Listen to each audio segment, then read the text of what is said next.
Bonjour et bienvenue dans cette partie 6 du tutoriel consacré à la modélisation d'une scène 3D pour Halloween sur Blender. Donc aujourd'hui on va s'attaquer au sol, on va lui mettre une texture de gravier qu'on a créée dans le fichier auparavant. Mais avant d'arriver directement sur cette texture gravier, on va venir modifier un petit peu l'image pour... vous allez voir qu'on va enlever énormément de choses sur le plan sans que l'image initiale, c'est-à-dire l'image du rendu, c'est-à-dire ce qu'on voit par la caméra, soit modifiée. Alors pour cela, on va prendre le plan, on va se mettre en vue de dessus, 7, et on va faire une duplication. On fait un Shift D et on fait un clic gauche. Une fois que c'est fait, on va appuyer sur tabulation, sur mode Edit, et on va faire un W, subdiviser, et on va faire ça 200 fois. Voilà. On obtient énormément de faces. Voilà. On va appuyer sur A, sur 0 pour se mettre en vue caméra. Et là, on va appuyer sur B. On va sélectionner l'intérieur de la caméra en mettant un petit peu plus que l'intérieur. Voilà. Tac, ce qui va nous sélectionner un certain nombre de faces sur notre plan. On va se mettre en vue de dessus, 7. Et là, en fait, ce qui vient de se passer, c'est qu'on a en orange, ici, exactement ce que l'on voit à la caméra. C'est-à-dire que tout ce qui est devant le orange, sauf ce qui est en hauteur, n'est pas vu par la caméra. Tout ce qui est en noir, là, n'est pas vu par la caméra. Donc on va se servir de ce plan pour modifier nos éléments, pour diminuer le nombre d'objets dans la scène qu'on a mise, mais qui ne seront pas vus de toute façon par la caméra, donc on va les supprimer. Voilà une petite technique pour supprimer des choses qui ne sont pas vues. Donc ça ne sert à rien qu'elles soient dans la scène. Ça va charger les calculs de Blender pour rien du tout. Donc là on va faire un petit CTRL I et on va cliquer sur supprimer les faces. Voilà. On va prendre notre plan, on passe en tabulation, on va passer en mode objet, on va prendre notre plan du dessous et on va le supprimer. Voilà, ça c'est notre nouveau plan. Vous voyez bien qu'il manque beaucoup de choses à notre plan, mais si on va sur la vue caméra, vous voyez parfaitement qu'il ne manque absolument rien à notre plan. Enfin, presque rien. On va venir en CTRL Z. On se remet sur la vue 7. Tabulation, mode Edit.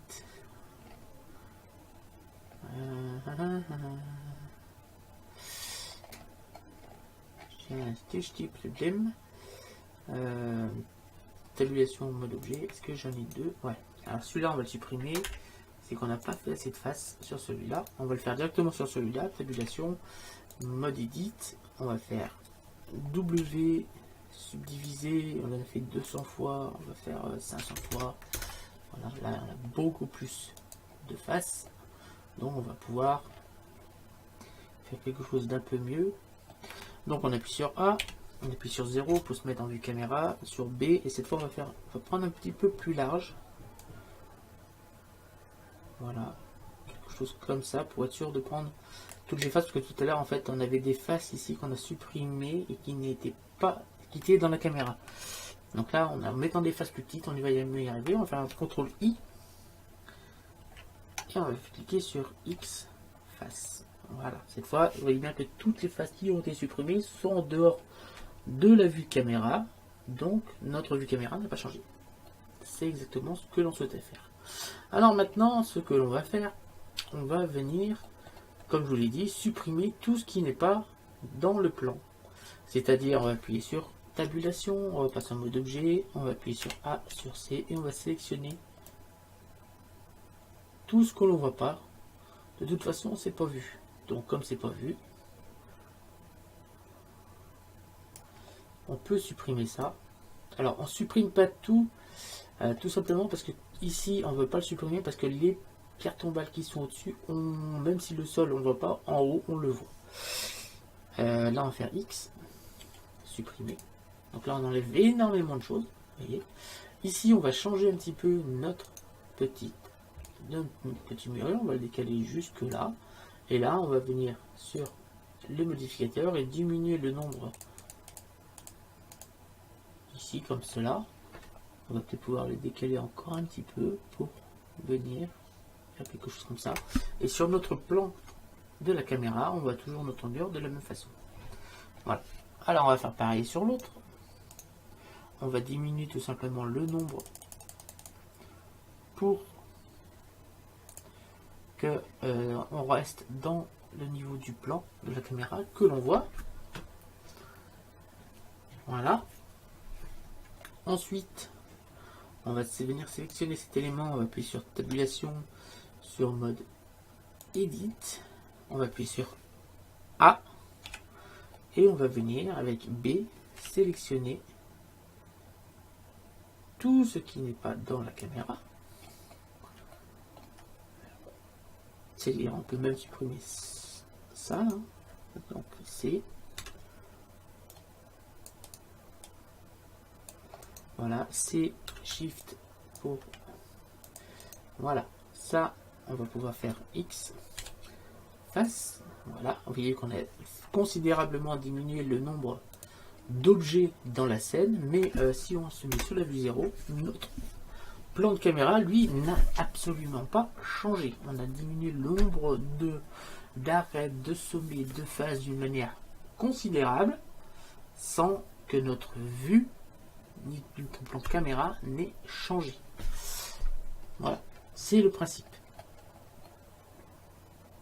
Alors, maintenant, on va venir ici. On va déjà lui appliquer la texture de gravier. Donc, on va aller chercher ici. On va sur l'éditeur de nœuds. On appuie ici sur N. Et là, on va mettre notre texture de gravier. On fait supprimer. Shift A, groupe RBP non métallique. Toujours pour récupérer cet aspect brillant, ces fresnels qu'on a créé sur ce nœud, sur ce groupe de nœuds. Shift A, texture, texture image. Shift A, texture, texture image encore. Shift A, vecteur, carte normale. On vient connecter la couleur ici à la couleur d'ici. La normale, on va la connecter à la normale du RBP non métallique et au déplacement, et on va sélectionner la couleur pour venir la mettre ici. Maintenant, on va chercher nos textures qui sont mis dans le fichier gravier, qui a été mis dans le fichier texture du bureau. Voilà, on va chercher notre texture ici, et on va chercher également la carte de normale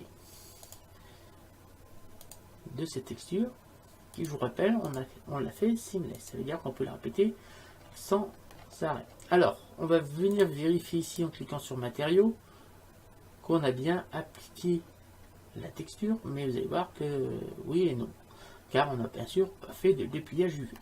On va se mettre sur la vue 7, sur la vue 5, et on va faire tabulation, mode edit, A pour tout sélectionner, U, projeter puis vue, tabulation, mode objet. Alors là, on a bien notre texture qui vient de s'appliquer. Voilà, on va appuyer ici. Alors soit on vient sur ici pour modifier notre texture, soit on va faire ça sur l'éditeur de nœuds. Donc on peut venir là, on va fermer la petite croix, aller chercher notre texture gravier, ouvrir, et là on vient taper sur tabulation en mode edit et on va voir ici notre texture. On va appuyer sur S et on va l'agrandir. Vous voyez bien qu'en agrandissant ici, on diminue ici notre texture. On va continuer S jusqu'à obtenir quelque chose qui va me paraître assez cohérent par rapport à la taille d'une tombe. Vous voyez bien que le gravier est encore énorme. Donc on va diminuer de taille de gravier en augmentant ici la taille qui se trouve ici. Et on va zoomer un petit peu pour obtenir quelque chose qui est ici et qui me plaît quand même beaucoup au niveau de taille de gravier. Voilà. Alors on peut en rester là. Alors pourquoi j'ai fait ici et pas comme d'habitude avec l'entrée, coordonnées texture et le plaquage où on peut augmenter la taille de la texture. Tout simplement parce que je vais vous montrer, donc ça dépendra de votre PC surtout, s'il est assez puissant, parce que ça va demander beaucoup de polygones. Alors, on va arriver là, et on va appuyer sur... On va déjà pouvoir faire une petite rotation, R, ici, on va tourner un petit peu, comme ça, voilà. Là, ça sera déjà beaucoup mieux. On a moins l'impression de voir la répétition, même si elle est là.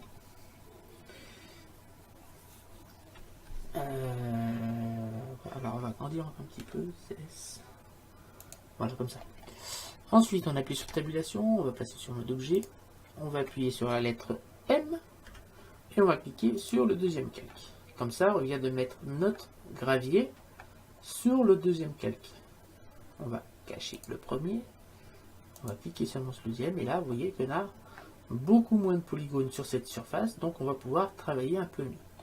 Alors, pourquoi travailler un peu mieux? Ici, on a notre gravier. Ce qui serait bien, c'est qu'on ait... Alors, si on se met en vue caméra, on va grossir un petit peu. Hop. Alors, on a aussi le grillage sur la deuxième calque. Bizarre. Faut que je le mette sur le premier, celui-là. On va revenir ici, on va faire M. Et on va le mettre sur le premier. Voilà. On revient ici. On va se mettre sur le premier. Voilà, comme ça. Alors, on se met en vue caméra, 0. 0. On va faire un petit Shift Z. Donc là, on va pas avoir de lumière. On va aller chercher un petit Word. On va écrire un petit peu. 0. Hop. Ah, attendez. Voilà. Là, voilà ce que l'on verra en plus des tombes au niveau du sol. Donc on a bien du relief. Mais vous voyez qu'on a du gravier qui fait quand même assez répétitif. Donc ce qui serait bien, c'est de faire du micro-déplacement.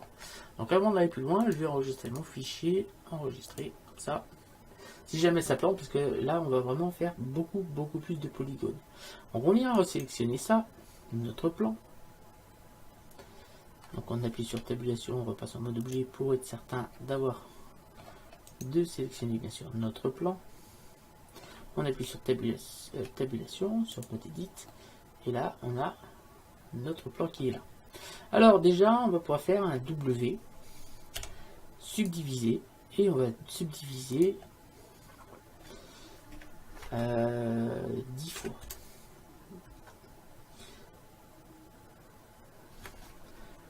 On va subdiviser 10 fois, donc là on va faire énormément, vous voyez que là on a énormément de faces supplémentaires. Donc on va appuyer sur 5. On a énormément de faces supplémentaires qui sont encore grosses par rapport aux tailles des graviers. Ensuite, on va aller ici sur la clé, on va cliquer sur déplacement. Alors, déplacement ici. Donc ça va demander un petit peu de calcul. Donc tout est monté plus haut. On va cliquer ici sur nouveau.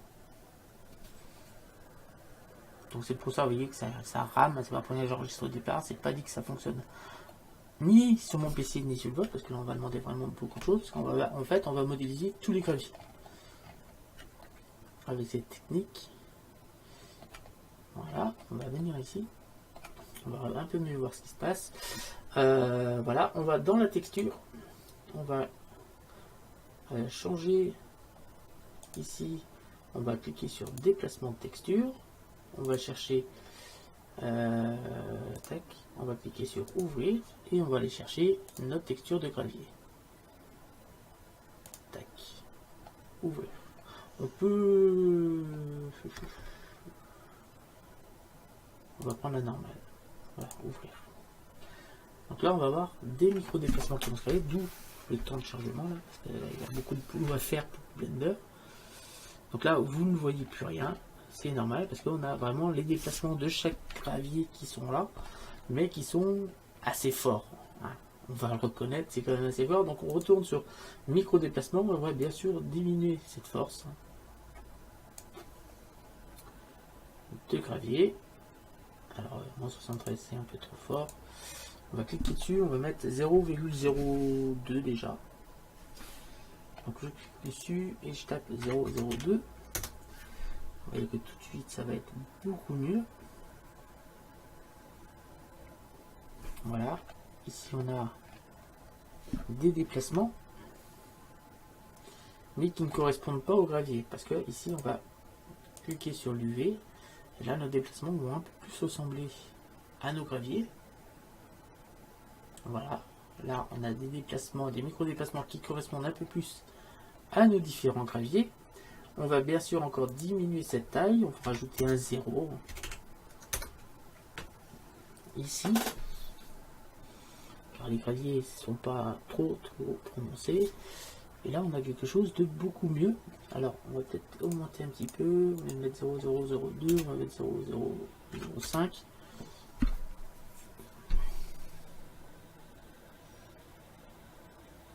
Voilà, là, on a quelque chose de beaucoup mieux. Vous voyez qu'on a fait, en fait, on a modélisé les graviers. Voilà. Alors, après, c'est à vous de voir si vous voulez faire quelque chose comme ça, qui sera quand même beaucoup plus réaliste. J'appuie sur 0. Et là, vous voyez bien qu'on a des effets de lumière qui sont assez intéressants. On va appuyer sur tabulation en passant de l'objet. Voilà. Et vous voyez que là, juste cette face-là, il y a quand même 450 000 faces. Et arrête.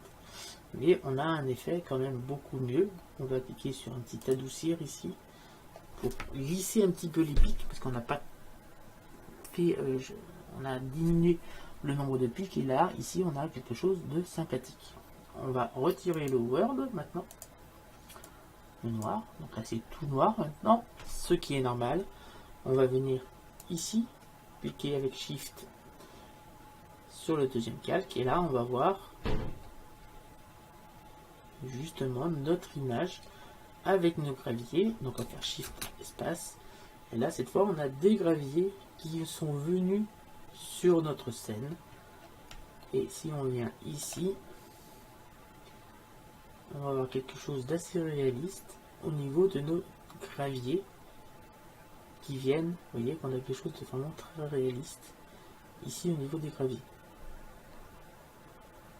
Alors c'est à vous de voir si vous voulez faire des choses comme cela. Donc là, pour le problème, c'est que ça demande quand même énormément de mémoire, parce que vous voyez qu'ici on a 1 231 000 faces, et ça demande déjà 2 Go de RAM, rien que pour le commencement du rendu. Donc moi je vais enregistrer un deuxième fichier, donc je vais faire Shift Z. Je vais faire les deux parallèlement. Moi, mon rendu final, je pense que ça va dérailler comme ça. Vous voyez que déjà, là, si on a cette vue-là, c'est déjà, c'est quand même très sympathique. Et là, on a vraiment des graviers qui viennent se mettre ici. Alors, on a cette petite plaque-là, qui sont pas assez épaisses. On va faire un petit SZ, et on va les agrandir un petit peu, parce que le problème, c'est que les graviers, maintenant,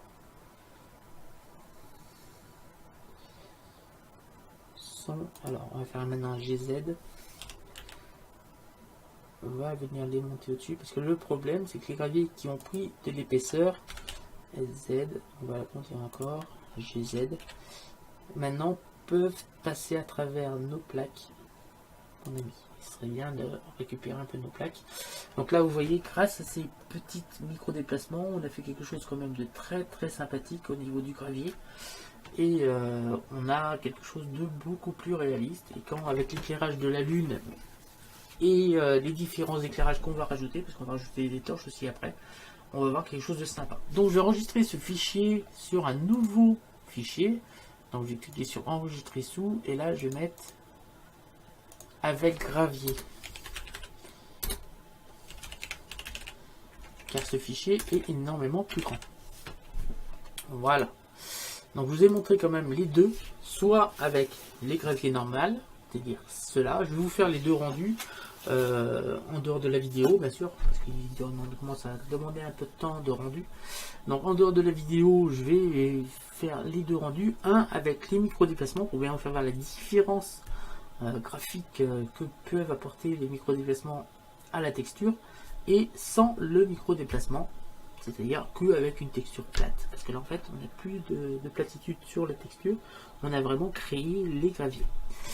Voilà, je vous remercie de m'avoir suivi, je vous dis rendez-vous très bientôt, n'hésitez pas à vous abonner, à liker, à partager, à commenter, et je vous dis à très bientôt, salut à tous.